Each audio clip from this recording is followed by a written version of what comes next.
এখন রাত বাজে প্রায় 11টা। এখন আমি কেক বানাচ্ছি। আর দেখুন আজকের এই কেকটা কত সুন্দর এবং সব দিক দিয়ে পারফেক্ট হয়েছে। আজকের এই কেকটা তৈরি করে নিয়েছি ঘরে থাকা কয়েকটি সামান্য উপকরণ দিয়ে, আবার তাও ডিম ছাড়া। তো বন্ধুরা, দীপালির পাকশালায় সবাইকে স্বাগত জানিয়ে আজকের ভিডিওটি শুরু করছি।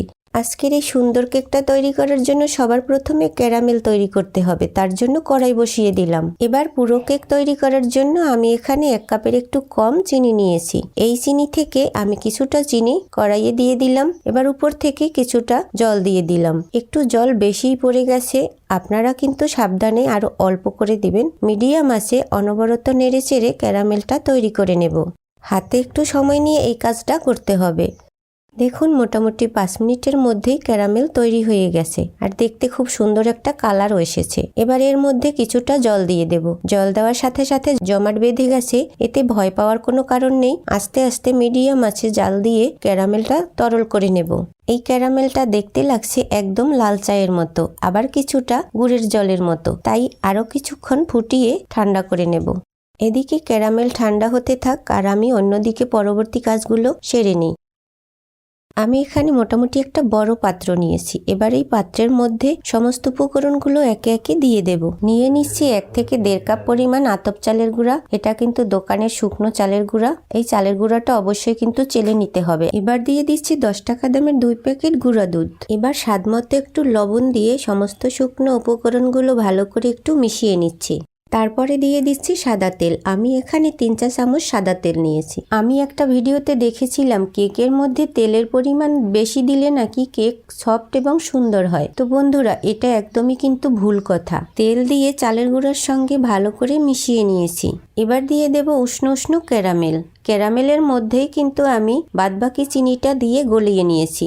এবার কাপে ঢেলে এভাবে অল্প অল্প করে ক্যারামেল দিয়ে ঠিকঠাক একটা পাতলা ব্যাটার তৈরি করে নিতে হবে। একটু পাতলা করেই নিতে হবে, তাহলে ভিতর থেকে কেকটা সফট এবং সুন্দর হবে।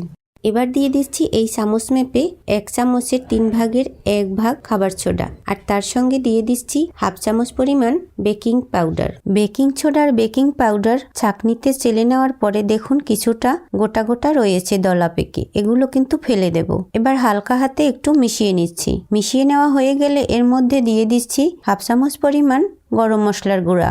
গরম মশলার গুঁড়া হিসেবে নিয়েছি দারচিনি, এলাচি, লবঙ্গ আর গোলমরিচের গুঁড়া। এগুলো শুকনো খোলায় ভালো করে টেলে নিয়ে গুঁড়া করে নিয়েছিলাম। এতে করে এই আজকের এই কেকটার দারুণ একটা ফ্লেভার আসবে, আর খেতেও কিন্তু এই কারণে ভীষণ টেস্টি হয়েছিল। এই পর্যন্ত মোটামুটি সবকিছুই কিন্তু দেওয়া হয়ে গেছে, তাই আবারও একটু ভালো করে মিশিয়ে নিচ্ছি। আর দেখুন একটা চামচের সাহায্যে দেখিয়ে দিচ্ছি এই ব্যাটারের ঘনত্বটা কিরকম হয়েছে। দেখুন এই ঘনত্বটা কিন্তু অনেকটাই পাতলা, খুব বেশি ঘনও না আবার বেশিও একদমই পাতলা না। তো এইভাবেই রাখতে হবে। আজকের এই কেকটা যেহেতু চালের গুঁড়া দিয়ে তৈরি, আরো শুকনা চালের গুঁড়া, তাই জন্যই কিন্তু একটু ব্যাটারটি পাতলা করে নিয়েছি। এতে করে কি হবে, কেকটা ভিতর থেকে খুব সুন্দর সফট হবে আর দানা দানা ভাব আসবে। আর তারপরে কিছুটা ড্রাই ফ্রুটস দেব।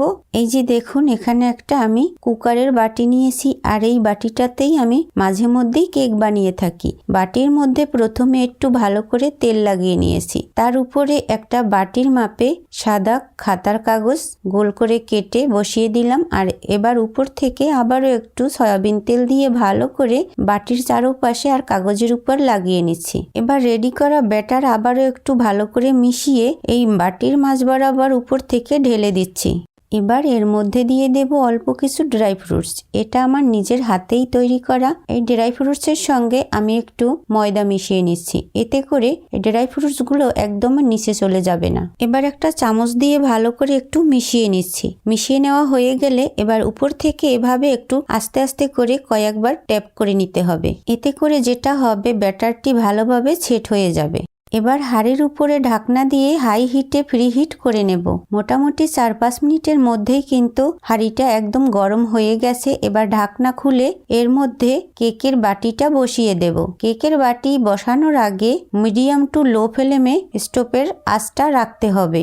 স্ট্যান্ডের উপরে কাগজ দেওয়ার একটাই কারণ, এতে করে স্ট্যান্ডের পোড়া দাগ কিন্তু বাটির নিচে লাগবে না। এবার উপর থেকে একটা শিলনোড়া দিয়ে চাপা দিয়ে দেব, যাতে করে ভিতরের বাষ্পটা বেরিয়ে না আসতে পারে। এভাবে আমি 10 মিনিট কেকটা কুক করে নেওয়ার পরে কিন্তু আবারও ঢাকনাটি খুলে আমি উপর থেকে কিছুটা ড্রাই ফ্রুটস দিয়ে দেব। মিডিয়াম টু লো ফ্লেমে রেখে মোটামুটি 10 মিনিট পরেই কিন্তু আমি ঢাকনাটি তুলে নিলাম। আর দেখুন এখনই কত সুন্দর রংটা আসছে। আমার পছন্দ মতো আমি ড্রাই ফ্রুটস দিয়ে দিলাম। এবার আবারও ভালো করে ঢাকা চাপা দিয়ে আরও 20 থেকে 25 মিনিট বেক করে নেব। ওয়াও বন্ধুরা, দেখুন কত সুন্দর কেকের কালার আসছে। এবার একটা কাঠির সাহায্যে দেখিয়ে দিচ্ছি ভিতরটা কতটা পারফেক্ট হয়েছে। এই যে দেখুন, কাঠিতে কিন্তু একটুকু লেগে নাই, তার মানে আমার কেকটা সুন্দরভাবে কুক হয়ে গেছে। এবার একটা প্লেটে নামিয়ে নেব। তো বন্ধুরা, কেকটা কিন্তু এখনো প্রচন্ড গরম আছে, তাই কোনো মতে নামিয়ে নিয়েছি। তো বন্ধুরা, কেকটা দেখেই কিন্তু বুঝতে পারছেন ভিতরটা কতটা দানা দানা ভাব হয়েছে আর কতটা সফট হয়েছে। কেকটা গরম থাকার অবস্থায় কিন্তু খুব সুন্দর করে কাটতে পারলাম না, দেখতেই পাচ্ছেন ফেটে ফেটে যাচ্ছে। তাই কেক কিন্তু সবসময় একটু ঠান্ডা করেই কাটতে হয়, তাহলে কিন্তু কেকটা সুন্দরভাবে কাটা যায়। তো বন্ধুরা, দেখলেন তো কত সহজেই অল্প উপকরণ দিয়ে আজকের এই কেকটা তৈরি করে নিলাম। যারা ডিম খান না বা নিরামিষ খেতে পছন্দ করেন, তারা কিন্তু এই ভিডিওটা ফলো করে সুন্দর কেক ঘরেই বানিয়ে সবাইকে খাওয়াতে পারেন আর নিজেও খেতে পারেন। এর ভিডিওটি আপনার কোথাও যদি একটু হলেও ভালো লেগে থাকে তাহলে অবশ্যই লাইক, কমেন্ট, শেয়ার করে দিবেন।